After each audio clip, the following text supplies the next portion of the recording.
Hello, I'd just like to take you through how to send letters to patients who are over 75, informing them of their named GP using EMIS Web and the Docmail mailing service. This is actually quite simple and shouldn't take more than half an hour, even if you're starting from scratch. Well, I'm in our searches at the moment, and first of all, we need a search to find these people. So if we simply add a search, I've got one already, but let's start from scratch. We want to add a search. Let's bring that up there. We'll call it new over 75s. And while I'm here, we can always get back into this from properties. I'm going to mark that it's only currently registered patients I'm interested in, and we'll have a schedule for it to run every week. So we want to run it every single week. Might as well run it on a Monday, and we'll keep going probably until next year. We can always stop it. It doesn't cost us anything. So we need to add a new rule to the search. First of all, to find patients who are over 75. And this is under patient details. And then we're going to add a criteria that their age, initially I thought must be older than 75. There's a slight gotcha here that it's actually older or equal to under the EMIS system. So we'll set that, and that's the entirety of our first rule. We do want a second rule to stop it flagging up patients who have already had a letter. So we'll create a new rule. This time we're going to base it on a clinical code. And the clinical code, we don't need a list, we just need 67 DJ.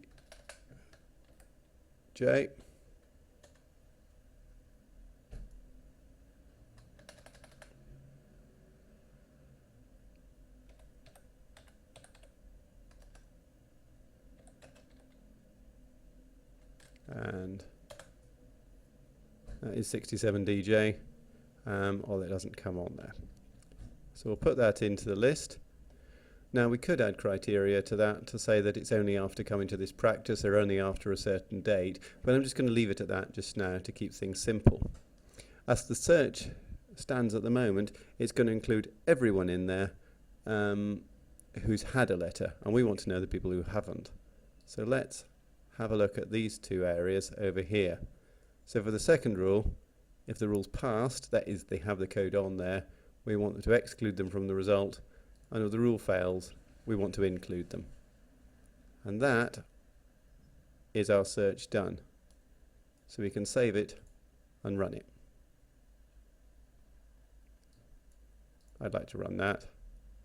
Now, coming back onto the screen, it's queued, it's got the little symbol there to show it's a scheduled search, and we've actually got no patients because we've set them.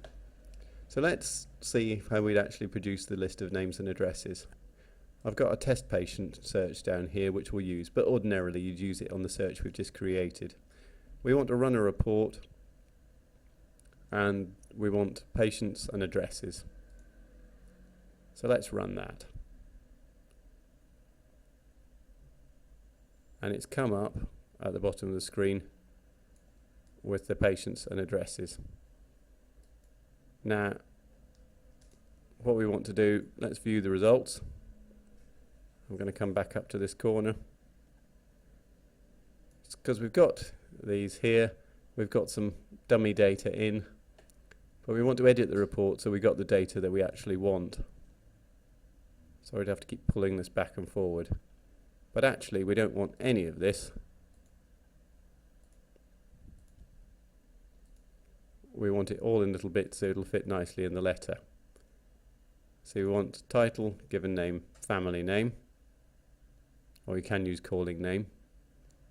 And then we want their contact details, so let's go down here.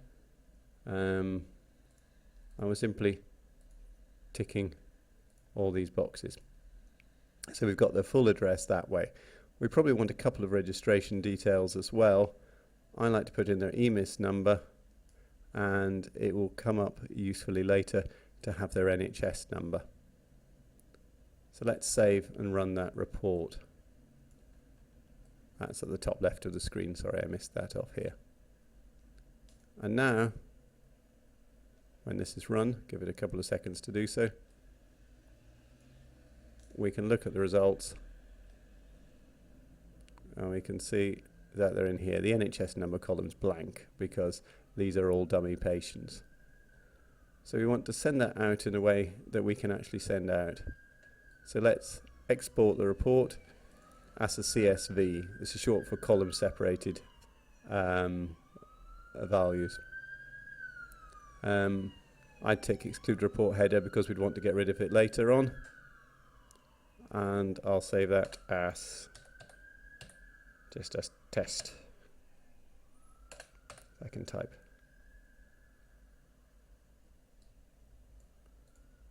And we've saved that. So let's find the letter that we're going to send. I've done this already in Word. You can just use a word processor, so it's got our letterhead at the top and some details about what we want to send to the patients. There's a big gap up here which shows where the address is going to be, and then we've got these rather special fields which are the greater than and less that signs with a couple of special codes in the middle. Date 3 simply puts the date in the format, and we've got a couple of custom ones, custom 1, and down here for the doctor's name, custom 2. And when we're writing it, it's to title and surname, which is why we split things up earlier.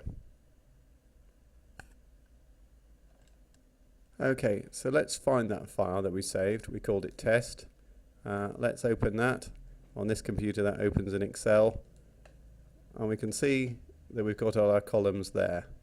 The NHS number column is blank, and we're going to put another column at the end called doctor, and this is the doctor we want to allocate to each of these patients.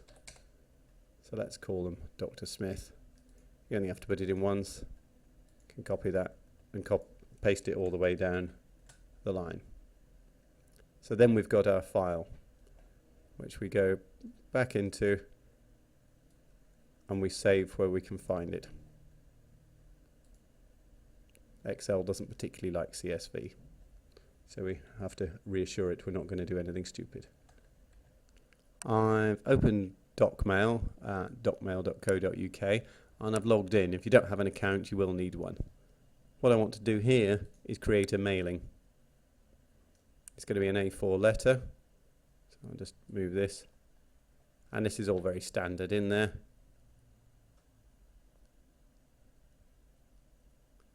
And we want to call it over 75. It's going to be black and white, standard delivery, sending it off as soon as possible. Let's move on to the next section. Now we need to upload the template. The template is simply the letter we did earlier. You can give it a name, and in fact you can save it, and that's always going to be handy for next time. I've saved it as an RTF. Things work better that way.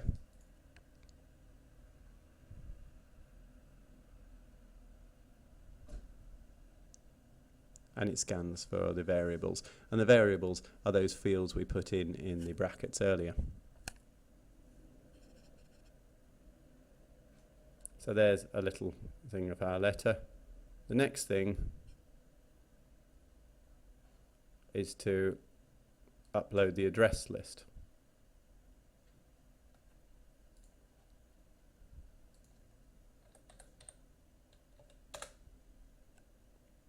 It contains column headers, and we're going to do some automatic mapping. The file format is CSV.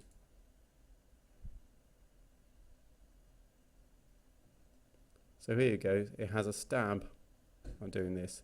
So title maps to its own variables, title, surname. Our EMIS number we're doing is custom 1, which is our reference. We'll have the doctor as custom 2. It's validating addresses. I'm going to skip forward here because this is all fairly standard stuff. once we've sent our letters, and there's an opportunity to look at a proof before you send it on Docmail, we need to come back to EMIS to do one more job, and that's to code these letters having been sent. So we can close our report, and we can go back to the search we had. At the top of the screen is batch add. We want to add a clinical code. In this case,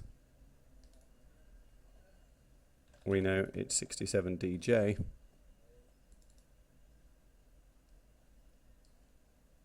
And we can add some descriptive text.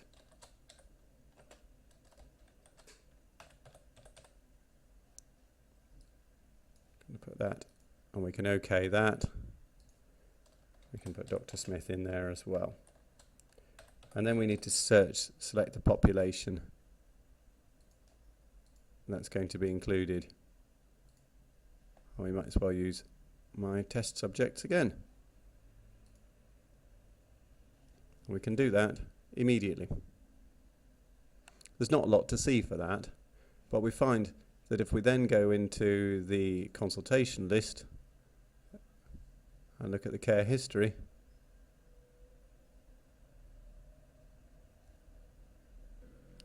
I've actually had to reload this record so we could actually see this, but we can see at the top that the code's entered and the value of Dr. Smith. If you want to send out several different doctors in one spreadsheet, then you certainly can, and the system and the Docmail system will merge them appropriately. But you would have to separately bring them into EMIS, and you can use that with patient import lists and the lists of the NHS numbers from the spreadsheet. But that's probably something for another time. I hope this is useful, and I hope it saved some people a panic on a Monday morning.